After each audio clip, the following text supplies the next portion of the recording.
जमलेल्या माझ्या तमाम महाराष्ट्रप्रेमी बांधवांनो, भगिनींनो आणि मातांनो,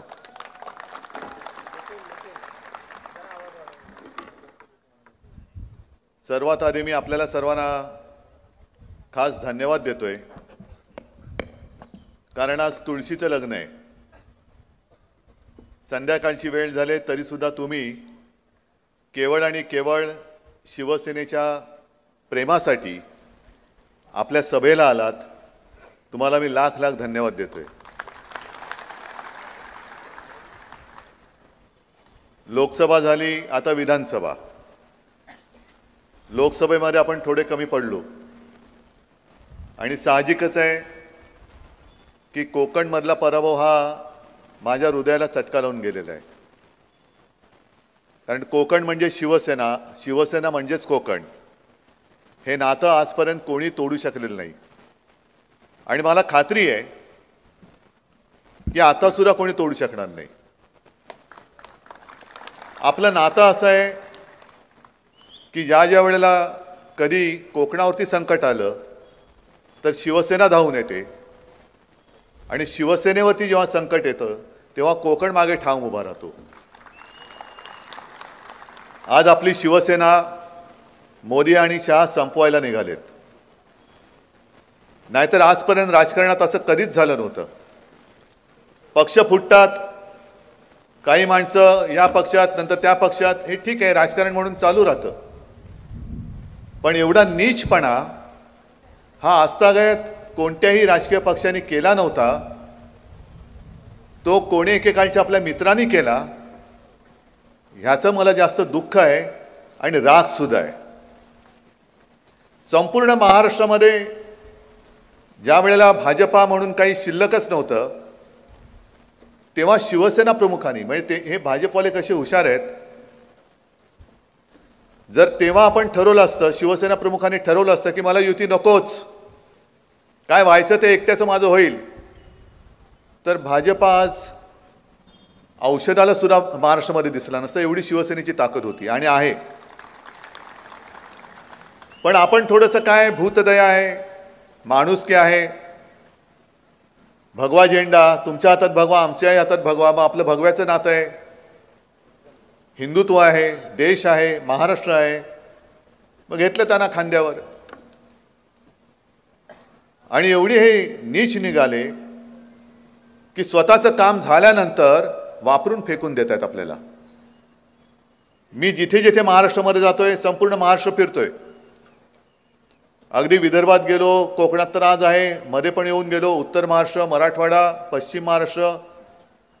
लोकसभेला मला काही पत्रकार विचारतात, तुम्हाला काय वाटतं? कालच रात्री 1 वाजेपर्यंत माझी मुलाखत चालू होती, कारण 4 सभा करून मुक्कामी पोहोचायलाच 11:30-12 वाजले होते. तुम्हाला काय वाटतं? आणि मी त्यांना सांगितलं की विधानसभेचं वैशिष्ट्य असं या की साधारणतः लोकसभेला जशी सभा होत होती तशी एका लोकसभेची सभा माझी एका विधानसभेला होते. प्रचंड मोठ्या सभा होत आहेत. म्हणजे मला असं बोलताना जाणवत नाही आता सुद्धा गर्दी कुठपर्यंत गेले. कालची बार्शीची सभा आपण पाहिली असाल, असं स्टेजवरनं काय अंदाजच येत नव्हता.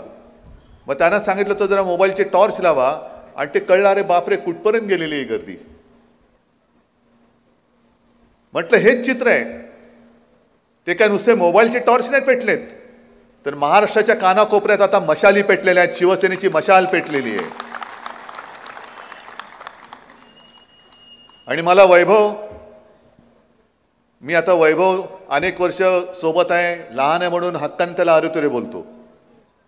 वैभव, मला तुझा अभिमान आहे, कारण तुला सुद्धा 50 काय आणखीन खोके मिळाले असते, पण तू हटला नाहीस, वाकला नाहीस, बदला नाहीस.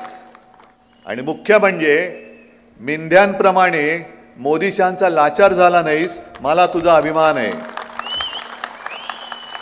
आणि विनायक राऊत पण तसेच आहेत, कारण खासदार पण आपले गेले होते, विकले, पण विनायक राऊत नाही गेले. इथे बसलेले सगळेच, मग भाई गोवेकर काय सगळेच, आता उपरकर पण परत आले, राजन तेली परत आले, सगळी जुनी शिवसेना ही परत उभी राहते. आणि इथे मला जे आव्हान दिलं गेलं, रस्त्याने येऊन जाऊन दाखवा, मी त्यांना सांगतोय नशिबाने दिलंय, घरी बसून नीट खा. उगाच मध्ये आला तर वेडं वाकडवून खाण्यात काही अर्थ नाहीये. कारण आडवा आला तर आडवच करू, तेवढी ताकद हिंमत ही शिवसेनेत आहेच. पण मुळात प्रश्न हा तुम्हाला आहे. हा नुसता आपला आमदार उमेदवार वैभव त्याचं नाव आहे म्हणून वैभव नाही मी म्हणत. तुम्हाला सगळ्यांना कोकणचं वैभव जपायचं की नाही हा प्रश्न मी तुम्हाला करतोय. तुम्हाला कोकणचं वैभव हवंय की नकोय? का पुन्हा सगळं गुंडापुंडांचं राज्य पाहिजे? मग ती सगळी जुना काळ जो होता, मग कुठून सुरुवात करायची? श्रीधर नाईक, रमेश गोवेकर, सत्यविजय भिसे, अंकुश राणे. मग एखादी टीव्हीची मालिका असते की माणसं काय होतंय कसं होतंय माहित नाही, रमेश गोवेकर गायब, कुठे गेला? हवेत अदृश्य. हत्या होत आहेत, कोणी केल्या माहिती नाही. आणि ती गुंडगिरी, ती दडपशाही, त्यावेळेला वैभव एकटा नडला होता त्यांना. आणि वैभव तुला भेटायला मी दुसऱ्याची त्या तुरुंगात आलो होतो. आपल्या एका सैनिकावरती हल्ला झाला होता, त्याला गोव्याच्या हॉस्पिटलमध्ये ॲडमिट केलं होतं. मग तेव्हाही हॉस्पिटल चांगलं नव्हतं, आता किती चांगलं झालंय कल्पना नाही मला. पण तो काळ असा होता. आणि उपरकर तुम्ही जेव्हा उभे होतात तेव्हा मी 10 दिवस इकडे राहिलो होतो.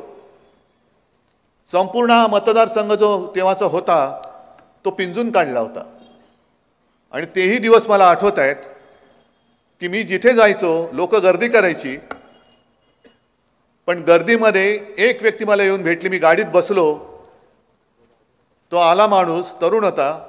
मला म्हणाले, साहेब काय? खास तुमच्या कोकणी भाषेत बोलला तो. तुमच्या ती कोकणाची एक वेगळी गंमत आहे भाषेची, बोलण्याची. आणि त्यांनी मला सांगितलं की आता तुम्ही सगळे आलात ठीक आहे, पण तुम्ही बघितलं ना आमची घरं कशी, एक तिकडे एक तिकडे, एक इकडे इकडे, सगळं असं विखुरलेलं आहे. संध्याकाळ झाली, सूर्यास्त झाला की इकडे चिडी चिप सगळा काळोख असतो. ही 2005ची गोष्ट आहे. आज तुम्ही सगळेजण आला, आम्हाला बरं वाटलं. निवडणूक झाल्यानंतर तुम्ही गेल्यानंतर आम्ही इकडे एकटे राहणार आहोत. आणि यांची दहशत एवढी आहे, आमच्या मुली बाळी रात्री अपरात्री किंवा संध्याकाळच्या वेळेला एकट्या येणं जाणं करायचं म्हटलं तर हे काय करतील सांगता येत नाही.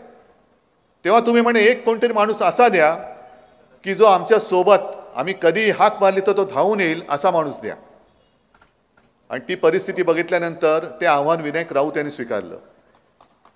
येऊन राहिले, तुम्ही खासदार म्हणून निवडून दिलं. यावेळेला नेमकं काय कुठे चुकलं हा विचार माझ्यापेक्षा आपण सगळ्यांनी केला पाहिजे की नको तो धोंडा पुन्हा का उरावरती घेतलात. पुन्हा तुम्हाला दादागिरी, गुंडगिरी. म्हणजे मला मोदींना, मी मगाच्या सभेत सुद्धा बोललो की मोदींना इकडे मुद्दामून प्रचाराला बोलवायचंय, याच इकडे या व्यासपीठावरती बोलू आपण. या चॅनलमधनं मी त्यांना आमंत्रण देतोय, मोदीजी जरा आप यहाँ आइए. कारण तुम्ही जो लोकसभा निवडणुकीमध्ये कंठशोष करत होता, परिवारवाद परिवारवाद, घराणेशाही, म्हणजे शिवसेना प्रमुखांनंतर शिवसेना प्रमुखांच्या पुत्राने जर शिवसेना, त्यांनी शिवसेना प्रमुखाने मला दिली, मोदीजी तुमचं काय जातंय, कोण आहात तुम्ही? हा पक्ष हा माझ्या वडिलांनी स्थापन केलाय. तेव्हा तुम्ही कुठे होतात? हिमालयात होतात का विंध्य पर्वतात होतात मला नाही माहिती. पण हा शिवसेना, हा पक्ष, शिवसेनेने जो जन्म घेतला तो मुंबईमध्ये जेव्हा मराठी माणसावरती अन्याय होत होता तेव्हा भूमिपुत्रांना न्याय देण्यासाठी, मराठी माणसांच्या न्याय हक्कासाठी म्हणून शिवसेना प्रमुखांनी ही शिवसेना स्थापन केली. आणि तिचं नेतृत्व जर शिवसैनिकांनी माझ्याकडे दिलं असेल, शिवसेना प्रमुखांनी त्याला संमती दिली असेल, तर तुम्ही चोमडेपणा करणारे कोण? मग तुम्हाला शिवसेना प्रमुखांची घराणेशाही चालत नाही. परिवारवाद परिवारवाद. मग इकडे तुम्ही जे काही करता आहात, बाप डोक्यावर आणि पोरं खांद्यावर.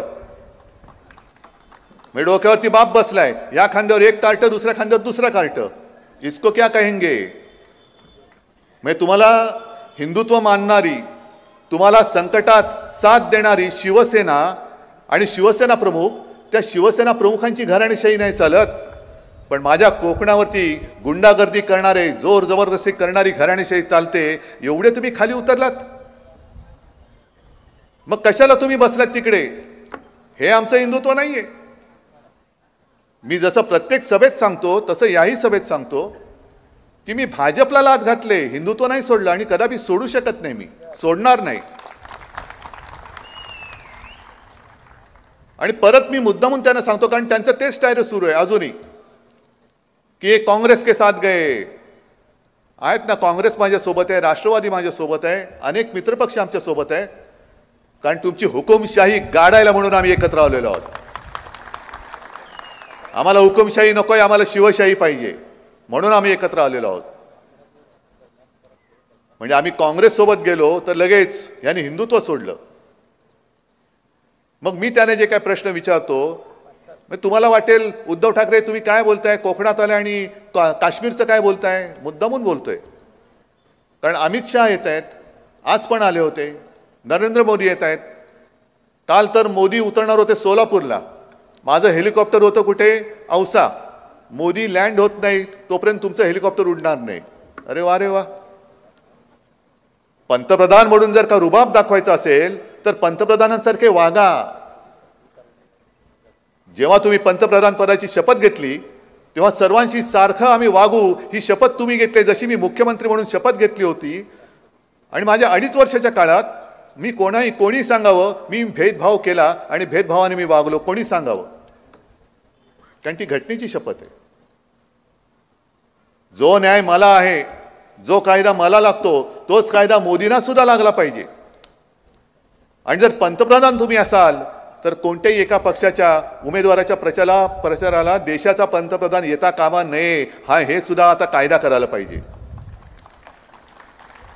कारण जशी तुमच्यासाठी भाड्याने आणलेली माणसं, गरीब माणसं होती, त्यांचा काही दोष नाही, ही थांबली होती, तशीच माझ्यासाठी सुद्धा माझी जीवाभावाची माणसं ही थांबतात. आणि जोपर्यंत माझं हेलिकॉप्टर उडत नाही तोपर्यंत कधी, म्हणजे मी परवा 40गावला गेलो होतो, पोहोचेपर्यंत 6:30-7 वाजले. दुपारी 2 वाजल्यापासून लोक बसली होती, तुफान गर्दी होती. 2 वाजल्यापासून बसले उन्हात. मग तुम्ही मला काय अडवता? आणि अमित शहांचं मी तुम्हाला जे सांगत होतो की उद्धवजी आप जवाब दीजिए, काय द्यायचा जवाब? की 370 कलम जे काढलं त्याला विरोध करणाऱ्यांबरोबर तुम्ही बसलात. पण अमित शहाजी 370 कलम काढताना शिवसेनेने तुम्हाला पूर्ण पाठिंबा दिला होता आणि त्या काढल्याबद्दल तुमचं कौतुक तेव्हाही केलं होतं, मी आज पण करतो. 370 कलम हे काश्मीरसाठी महत्वाचं आहेच, देशासाठी आहेच. काश्मीर हा आपल्या देशाचा माझ्या देशाचा अविभाज्य भाग आहे, हे मान्यच आहे आम्हाला आणि तो पाहिजेच. पण 370 कलम काढलं ते लोकसभेसाठी ठीक आहे, कोकणामध्ये येऊन तुम्ही त्याचं काय कौतुक सांगताय? मराठवाड्यामध्ये मी फिरलो, विदर्भामध्ये फिरलोय, शेतकरी संतापलेत नुसते, कारण सोयाबीनला भाव नाहीये, कापसाला भाव नाही, डाळीला भाव नाही, काय संपूर्ण वाताहत झालेली आहे. आणि त्या शेतकऱ्याने जे आशेने तुमच्याकडे बघतायत की काहीतरी तुम्ही द्याल, पण तुमची ती आयात निर्यात धोरणं अशी तुम्ही आखता की आता कांद्याचे भाव पडायला लागलेले आहेत. आणि तो तुमच्याकडे बघतोय की माझ्या सोयाबीनला हमी भाव कधी देणार. आज त्या शेतकऱ्यांना माझ्या या चॅनलच्या माध्यमातून सांगतोय, मराठवाडा आणि विदर्भाच्या, की तुम्ही सोयाबीन विकण्याची घाई करू नका. आपलं सरकार येतंय. आपलं सरकार आल्यानंतर मी तुम्हाला वचन देतोय की हमी भावाने शासन तुमचं सोयाबीन खरेदी करेल. पण हे वचन मी देतोय, हे वचन ना मोदी देत, ना अमित शहा देत. मिंदे बिंदे तर सोडूनच त्यांचे चिंध्याच झालेले आहेत. मग 370 कलम काढलं, अहो सोयाबीनच्या हमी भावाचं काय? कापूस खरेदी कधी होणार? अरे मी 370 कलम काढलं ना, दुधाला भाव नाही, 370 कलम काढलं की महिला सुरक्षित नाही, 370 कलम काढलं. काय करायचं इकडे त्या कलमाचं? आमच्याकडे आंब्याची कलम आहेत, बाकी सगळी कलम आहेत. 370 कलम हे काश्मीरसाठी महत्वाचं आहे. आणि मुद्दा म्हणून मी त्यांना सांगतोय की जेव्हा, हे मी परत परत बहुतेक प्रत्येक सभेत सांगतोय, की जेव्हा या देशाला अमित शहा आणि नरेंद्र मोदी या नावाची दोन माणसं या भूतलावरती अस्तित्वात आहे हे कोणालाही माहीत नव्हतं. हा काळ कोणता? जेव्हा काश्मीरमध्ये स्वतःच्या घरात हिंदू पंडितांवरती अत्याचार होत होता, तो काळ आहे. हे मला वाटतं तेव्हा बसले होते व्ही पी सिंगच्या मांडीला मांडी लावून. ना तेव्हा मोदी धावून आले, ना अमित शहा धावून गेले. काश्मीरी पंडित घरदार सोडून देशामध्ये निर्वासितासारखे पसरत होते, लोंडेच्या लोंडे इकडे तिकडे जात होते. मग तो नटसम्राट मधला तो डायलॉग आहे ना, कोणी घर देता का घर, ही अवस्था आपल्याच देशात त्या काश्मीरी पंडितांची झाली होती. आणि तेव्हा फक्त आणि फक्त हिंदू हृदय सम्राट शिवसेना प्रमुख बाळासाहेब ठाकरे यांनी त्यांना महाराष्ट्रामध्ये घर दिलं होतं. ते उगाचच नाही त्यांना हिंदू हृदय सम्राट म्हणत, त्यांनी करून दाखवलं होतं. आणि हातामध्ये काय फक्त एक महाराष्ट्र होता, नक्कीच होता, पण बाकीची राज्य हे कोणी त्यांना तिकडे बोलवत नव्हती. ना भाजपवाले बोलवत होते, ना आणखीन कोणी. फक्त शिवसेना प्रमुखांनी सांगितलं की माझ्या महाराष्ट्रामध्ये या. त्यांना शाळा कॉलेजमध्ये कुठे ॲडमिशन असेल त्या दिल्या, घराची सोय केली. म्हणून आज सुद्धा मी कुठेही गेलो आणि कोणी काश्मीरी पंडित भेटला तर मला एक तर वयाने मोठे असतील तर मला मिठी मारतात, आणि माझ्याहून वयाने लहान असलं तर सरळ माझ्या पाया पडतात कि हम बाला साहब से नहीं मिल सके, लेकिन आपके रूप में हम बाला साहब को देखते हैं. आणि याला तुम्ही घराणेशाही म्हणता. ती घराणेशाही तुम्हाला मान्य नाही. आणि चोर दरोडेखोरांची, लोकांच्या जमिनी बळकवण्याची, धमक्या देण्याची, इकडे घुसून मारीन तिकडे घुसून मारीन, याला तुम्ही डोक्यावरती घेता. बरं ठीक आहे, तुम्हाला शिवसेना संपवायची ना, करा प्रयत्न, बघतो कोण राहतं शिल्लक. शिवसेना आहे आणि तुम्ही आहात. तुम्ही बाकीच्या तुमच्या त्या यंत्रणा न घेता मर्द असाल तर समोरासमोर येऊन लढा, मर्द असाल तर. आणि मर्द नसाल तर मग तुमचे ते ईडी, इन्कम टॅक्स, सीबीआय वाले जसे वापरता, याचा अर्थ तुम्ही मर्द नाही आहात, नामर्द आहात. तुम्ही सरकारी यंत्रणांचा दुरुपयोग करता आहात, माझ्या लोकांना धमक्या देतात, जुन्या केसेस उकरून काढता आणि त्यांची फोडाफोडी करताय, पैसे देताय, तो सुद्धा माझ्या जनतेचा खाल्लेला. आणि या नामर्दाशी लढावं लागतंय, याच्यासारखं मला दुसरं दुर्दैव वाटत नाहीये. जो उल्लेख तू वैभव केला छत्रपती शिवाजी महाराजांचा पुतळा, अरे याचा सूड आपण घेणार आहोत की नाही, का नुसतं छत्रपती शिवाजी महाराज की जय बोलणार? जर शिवाजी महाराजांचा पुतळा पडल्याचा सूड आपण घेणार नसो तर मग आपण छत्रपतींचा जय जयकार करण्याच्या लायकीचे नाही आहोत. जर आपण स्वतःला छत्रपतींचे मावळे समजत असू तर ज्या भ्रष्ट हाताने तो पुतळा उभारला, ज्या अशुभ हाताने तो पुतळा उभारला, तो पुतळा उभारण्यामध्ये सुद्धा ज्यांनी पैसा खाल्ला, त्या भाजपाच्या आणि मिंद्याच्या उमेदवाराला एक सुद्धा मत या पवित्र कोकण भूमीमधनं पडता कामा नये. ही जबाबदारी तुमची आहे. मी आता गाडीने येताना डावीकडे वळलो असतो तर सिंधुदुर्ग किल्ला, इकडे आलो तर तुम्ही सगळे शिवरायचे मावळे. अरे ज्या शिवाजी महाराजांनी आपल्या इथे येऊन स्वतःच्या देखरेखीखाली एक आपल्याला वैभव उभं करून दिलं सिंधुदुर्ग किल्ल्याच्या रूपाने, 400 वर्ष झाली, तेव्हाची आक्रमणं तर वेगळीच होती, पण त्याच्यानंतर ऊन वारा पाऊस लाटांचे तडाखे, मग ती चक्रीवादळ असतील, तोक्ते असेल, निसर्ग असेल, अशी कित्येक वादळं ही गेल्या 400 वर्षात आपल्या जन्माच्या आधी येऊन गेली असतील, तरी सुद्धा सिंधुदुर्ग ताठ मानेने उभा राहिला, कारण महाराजांच्या पवित्र स्पर्शाने तो पावन झालेला आहे. म्हणजेच याचा अर्थ महाराज इकडे आले असतील तेव्हा इथे सुद्धा कधीतरी त्यांचा वावर झाला असेल. तुम्ही भाग्यवान आहात की ज्या मातीला महाराजांचा स्पर्श झाला त्या मातीत तुमचा जन्म झाला आणि त्या मातीमध्ये तुम्ही राहता. तुम्ही भाग्यवान आहात, पुण्यवान आहात. निष्ठा ही तुमच्या रक्तामध्ये असली पाहिजे. शिवप्रेम हे तुमच्या नसामध्ये भिनलेलं असलं पाहिजे. ते कोश्यारी सुद्धा होते, महाराजांचा अपमान केला, आपण मोर्चा काढला, पण मोदींनी हटवलं नाही त्यांना. पण मोदींचा अपमान केला असता तर तात्काळ त्याला निलंबित केला असता. म्हणजे माझी काल ज्यांनी मुलाखत घेतली त्यांनी मला सांगितलं की मोदींची पण बॅग तपासली गेली होती. म्हटलं तपासली गेली होती ओरिसात, पण तपासल्यानंतर ज्यांनी तपासली होती त्याला निलंबित केलं गेलं होतं, त्याला निलंबित करून टाकलं होतं. मग ही अशा पद्धतीने यांची दडपशाही सुरू आहे. वाटेल ते करतायत आणि नुसतं शिवप्रेमाचं नाटक करतायत. पुतळा पडल्यानंतर आमचे मिंदे दाढी खाजवत बोलतायत की वारच असं होतं की वाऱ्याने पुतळा पडला. अरे मिंद्या, तुझी दाढी नाही फडफडली? वाऱ्याने दाढी नाही हल्ली, पुतळा पडला? काय लाज लज्जा शरम काय आहे की नाही? आणि आज सावंतवाडीतून मी आलो. सावंतवाडी मधले दुसरे ते आपले खाली मुंडी पाताळ ढुंडी, नजर त्यांची कोल्ह्याची आहे. बघा तुम्ही, असे करून बघतात, बोलतात. त्यांनी आणखीन तारे तोडले. म्हणजे वाईटातून काहीतरी चांगलं होईल. खरंच मी त्यावेळेला जे आपण मोर्चा काढला आणि जोडे मारा, ते जोडे मारा म्हटल्यानंतर यांना जोड्याने मारायचं नाही तर दुसरं काय करायचं? महाराजांच्या म्हणजे आपल्या दैवताचा पुतळा पडतोय आणि म्हणतो वाईट झालं, पण त्यातनं काहीतरी चांगलं होईल. नाही, चांगलं जरूर होईल, पण ते पुतळा पडला म्हणून नाही, केसरकर पडेल तेव्हा चांगलं होईल. इथे सुद्धा इकडे आणि पलीकडे 2 चिल्ली पिल्ली पडतील तेव्हा कोकणचं चांगलं होईल. म्हणजे त्यांच्यासाठी वाईट होईल पण कोकणासाठी चांगलं होईल. आणि मी करून दाखवीन कोकणाचं चांगलं. मी आहे, मी देतोय तुम्हाला वचन. उण्यापुऱ्या 2.5 वर्षाच्या काळामध्ये कोरोनाचा काळ असा भयानक होता की अनेक जण, म्हणजे तो काळ मला आठवला तरी अंगावरती शहारा येतो.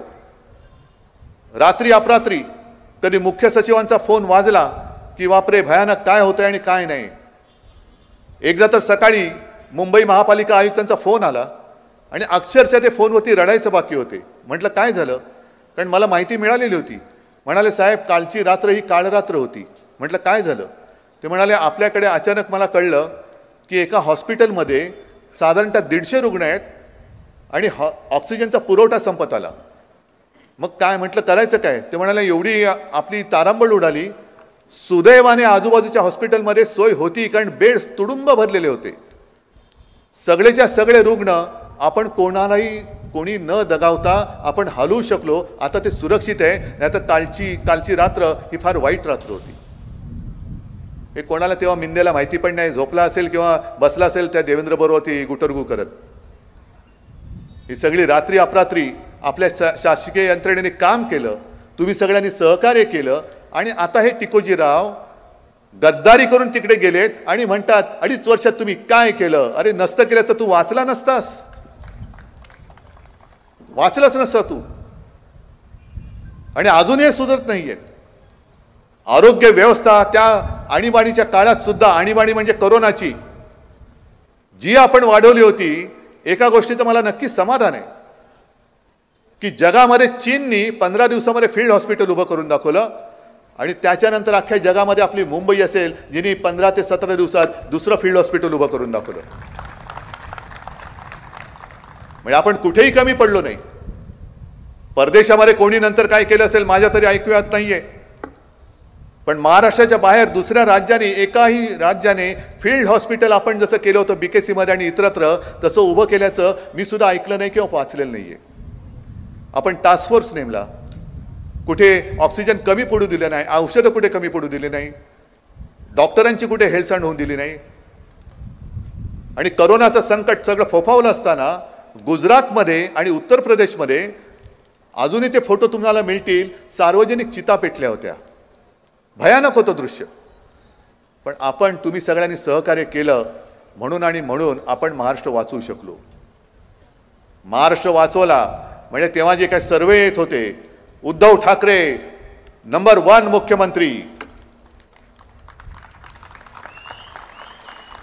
नाही, पण हा सन्मान माझा नव्हता, हा सन्मान तुमचा होता. उद्धव ठाकरे फक्त चेहरा होता. कारण तुम्ही जर मी जे सांगत गेलो होतो ते तुम्ही ऐकलं नसतं तर मी महाराष्ट्र काही करू शकत नव्हतो. पण मला अभिमान याचा आहे की एखाद्या कुटुंबा प्रमुखाप्रमाणे तुम्ही जे मी सांगत गेलो, घरी राहता तुम्ही घरी राहिलात, लॉकडाऊन तर लॉकडाऊन. आणि तेव्हा भाजपवाल्याने तेव्हा होते ना महामहिम कोश्यारी, काय म्हणजे करोनाच्या काळात सुद्धा पैसे खात होते. आणि मला पत्र लिहिलं होतं की तुम्ही माझ्याकडे काही माणसांनी पत्र दिलेले आहे, ती पत्र मी तुम्हाला देतो आहे, तुम्ही ताबडतोब सर्व प्रार्थनास्थळ उघडा.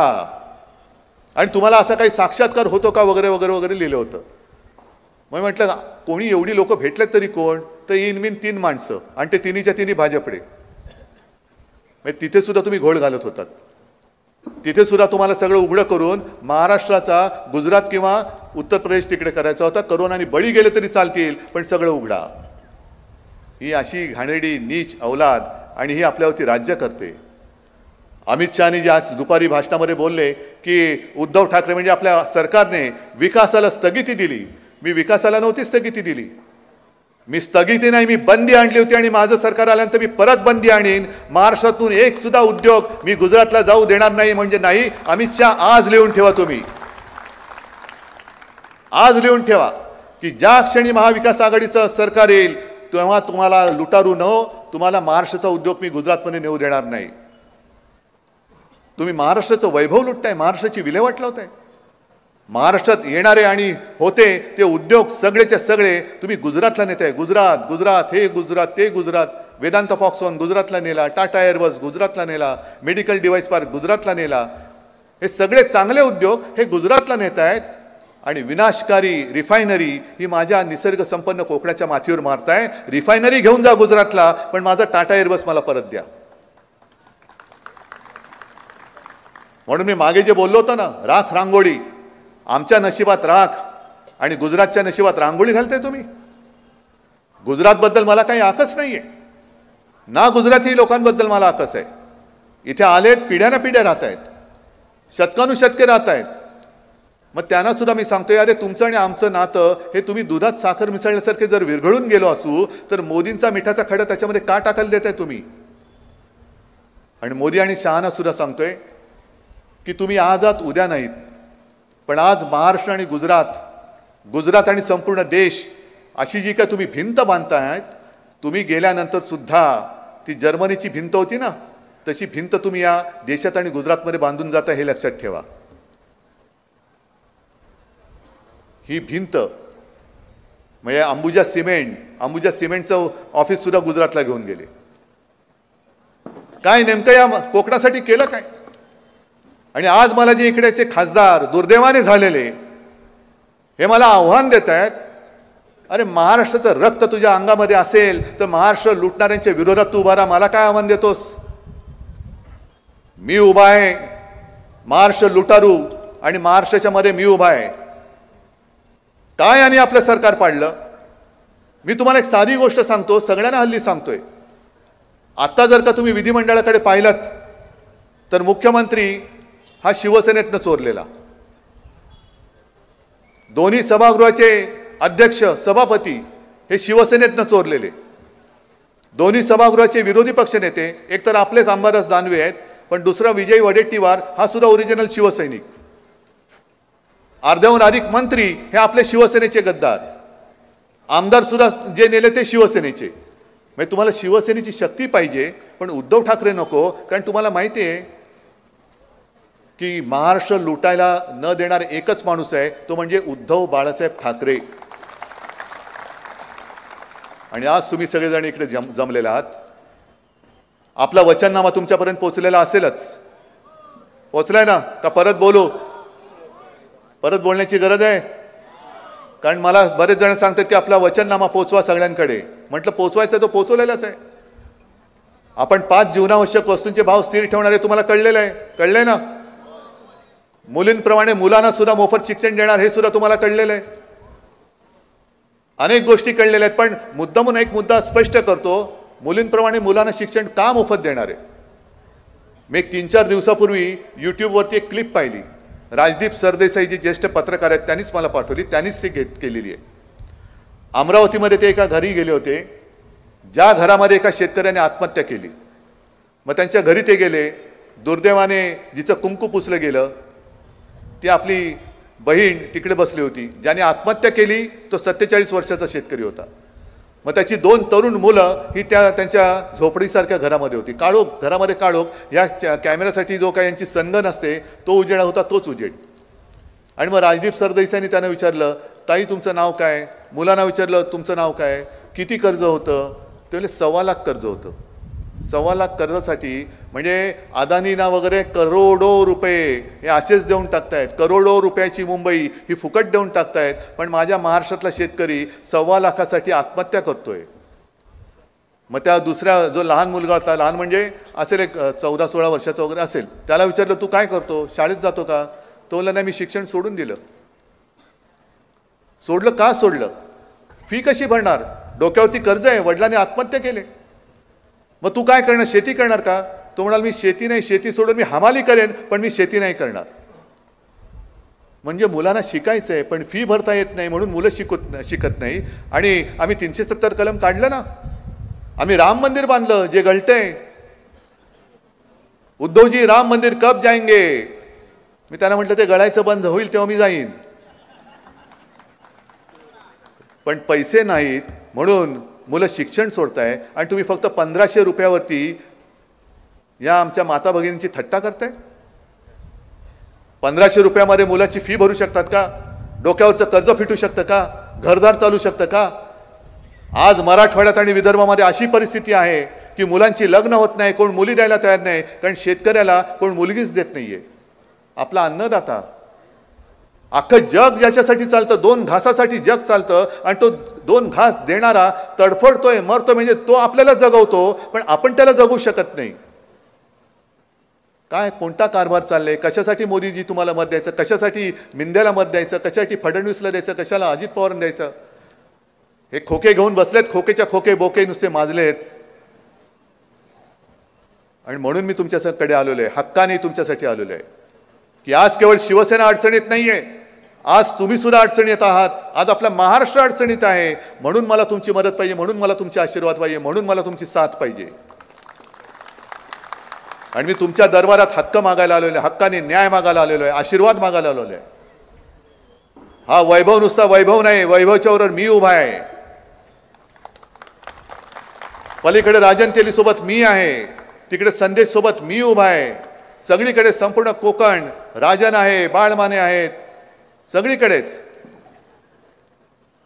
हे मत हे केवळ एका उमेदवाराला नाही, हे मत तुमच्या भविष्याला देताय तुम्ही. आणि म्हणून मी एवढंच सांगतोय की कोकणचं वैभव कायम राखायचं असेल तर तुम्हाला भगव्याशिवाय आणि मशालीशिवाय दुसरा पर्याय नाही. आणि जर का लोकसभेत चुकलात, म्हणजे तुम्ही नसाल चुकला, मी एक सांगतोय, तसं आत्ता चुकलात तर मग गुंडागर्दी एवढी वाढेल की दोन्ही पोरं खांद्यावर आणि बाप डोक्यावर घेऊन त्यांची लाचारी करण्याचं जीवन तुम्हाला जगावं लागेल. त्याच करता मी परत सांगेन की छत्रपतींच्या परस्पर्शाने पावन झालेला हा परिसर आहे. नक्कीच छत्रपती इकडे आले होते आणि त्यांनी हा किल्ला बांधला. तर त्या मातीची शपथ घेऊन जसा वैभव इमानाने राहिला तसंच तुम्ही भगव्याच्या पाठी, मशालेच्या पाठी इमानाने राहाल असा विश्वास व्यक्त करतो. सगळ्यांना शुभेच्छा देतो आणि आपली रजा घेतो. जय हिंद, जय महाराष्ट्र.